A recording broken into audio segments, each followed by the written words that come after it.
Pertemuan Sri Sultan dengan Ganjar Pranowo di Komplek Kepatihan Yogyakarta. Bagi kita yang memahami konsep kosmologis Jawa, tidaklah sesederhana yang nampak di permukaan.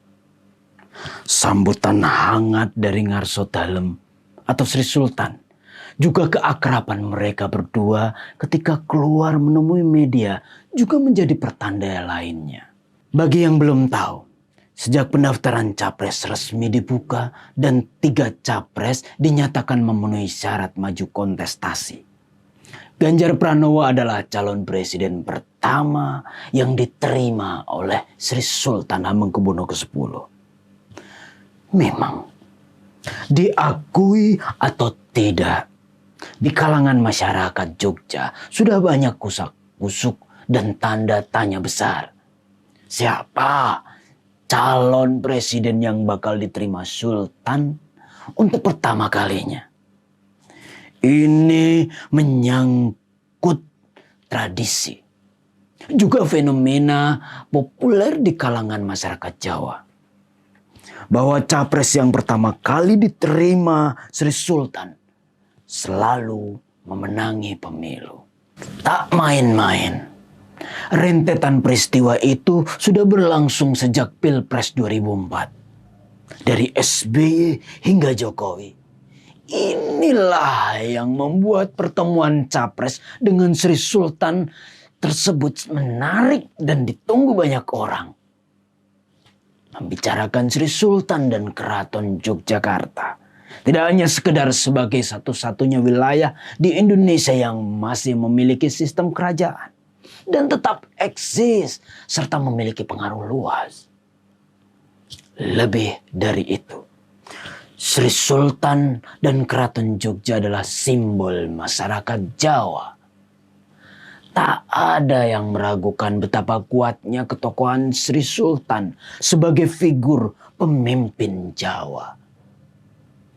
Meskipun digempur oleh modernisasi dan kemajuan teknologi sekalipun, karisma dan pengaruh eksistensi Sultan dan Keraton sulit untuk dipungkiri. Sejarah panjang bagaimana Keraton Jogja ikut serta membidani lahirnya Republik Indonesia dan begitu banyak bantuan yang diberikan di masa-masa awal berdirinya Republik adalah fakta yang tak terbantahkan. Karenanya, hampir pasti semua kandidat capres akan sowan ke Sri Sultan menjelang pemilihan. Ini sudah dimulai sejak bertahun-tahun lalu. Pertanyaannya, kenapa Ganjar Pranowo yang diterima pertama kali? Apakah ini kebetulan? Saya kira tidak. Sebab saya yakin, dugaan saya, calon Presiden Prabowo dan Anies Baswedan pun mungkin juga sudah berusaha meminta waktu bertemu. Sebab mereka pasti juga sangat memahami betapa pengaruh Sultan begitu besar bagi masyarakat Jawa. Bahkan di lingkaran kerajaan Nusantara yang menganggap Keraton Jogja sebagai kerajaan yang dihormati. Masyarakat Jawa mengenal istilah sanepo atau ungkapan kata ataupun tanda-tanda yang tersirat. Memang tidak gamblang, namun masyarakat bisa membaca dan mengartikan apa yang ingin disampaikan Sri Sultan.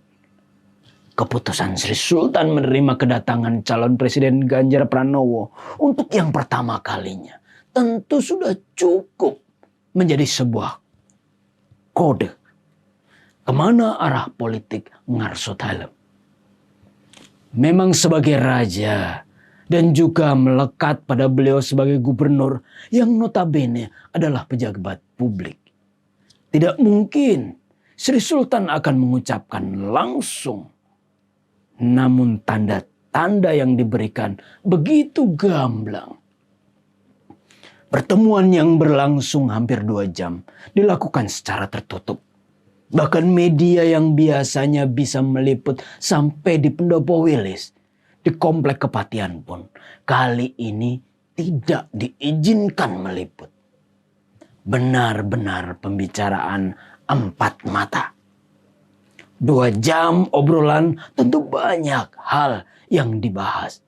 Namun seperti saat mereka keluar, Pak Ganjar memberi pesan jelas. Ngobrol tentang situasi bangsa dan negara terkini. Dan juga mohon doa restu. Sri Sultan sebagai raja menjawab tentunya. Memiliki pemikiran matang dan melalui perenungan yang panjang dalam setiap gerak laku dan pengambilan keputusan.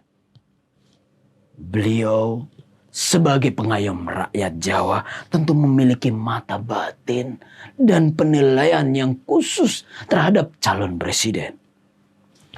Beliau sangat menyadari bahwa kepemimpinan nasional ke depan akan sangat penting. Bagaimana bangsa ini ke depan akan dibawa dan nasib rakyatnya yang mencapai hampir 280 juta jiwa. Pernyataan Sultan yang sudah lama mengenal Ganjar menjadi menarik. Ini menjadi semacam kode bahwa Sultan sudah mengenal luar dalam karakter dan kepribadian Ganjar. Gaya kepemimpinannya yang dekat dengan rakyat, tidak abai terhadap aspirasi sekecil apapun, dan bisa cepat mengambil keputusan yang strategis adalah poinnya. Bagi yang masih ingat, ketika proses panjang perjuangan mempertahankan status keistimewaan Yogyakarta, saat situasi sudah memanas, bahkan bisa dikatakan waktu itu hampir terjadi referendum, Ganjarlah yang waktu itu anggota DPR RI tampil di depan sebagai pembela RUU keistimewaan di Senayan dan berhasil menggolkan menjadi undang-undang keistimewaan.